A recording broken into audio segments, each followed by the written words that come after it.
D'après la constitution éthiopienne, toutes les langues sont officielles. Elles sont officielles, elles ont le droit d'être officielles et la langue amharique est langue de travail. Alors, dans cet État multilingue, multiculturel, le gouvernement a donné faveur aussi d'introduire des langues étrangères parce que ça aiderait à l'ouverture du pays.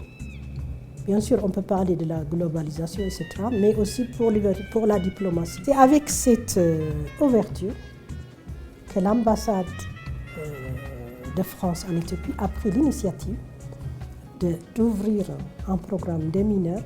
Mineurs, c'est en combinant avec d'autres matières, à l'anglaise minor. Pour la première fois, comme un programme, on a mis en place le programme de français à l'université d'Addis Abeba. Nous avons créé le programme de licence de français en 2005. Donc ce programme est de durée de 4 ans. Pourquoi 4 ans? Normalement, les programmes de licence de français à l'université d'Addis Abeba, dans toutes les universités éthiopiennes, sont 4 ans. Mais le nôtre, c'est différent parce que nous recevons des étudiants, des élèves, qui n'ont jamais appris le français préalablement. Parce que dans les écoles secondaires, il n'y a pas de cours de français. On leur donne donc, pendant 2 ans, on leur enseigne, on leur apprend la langue. Ils essaient la maîtrise, on peut dire. On les amène à un niveau A2, B1. Les meilleurs peuvent arriver à un niveau B1. Mais les 2 dernières, les suivantes, les 2 dernières années, 3e année, 4e année, c'est pour leur sensibiliser vers leur spécialisation. Ce n'est pas vraiment spécialisation, mais ils peuvent être diplômés avec des outils pour travailler.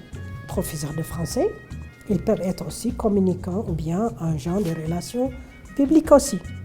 D'ailleurs, avec la révision du curriculum aujourd'hui, nous avons introduit aussi quelques cours de tourisme parce que le développement du tourisme est nouveau. Il a existé, mais c'est encourageant. Et donc, il y en a qui deviennent aussi guides, il y en a même qui ouvrent leur agence de tourisme, etc. Donc, ça marche très bien. Cependant, il y a un défi, le manque d'enseignants. On n'a pas d'enseignants qui est qualifié pour enseigner à l'université. Si un enseignant n'a pas un master, il n'est pas employé, il ne peut pas être employé. C'est les réglementations de l'université, des universités.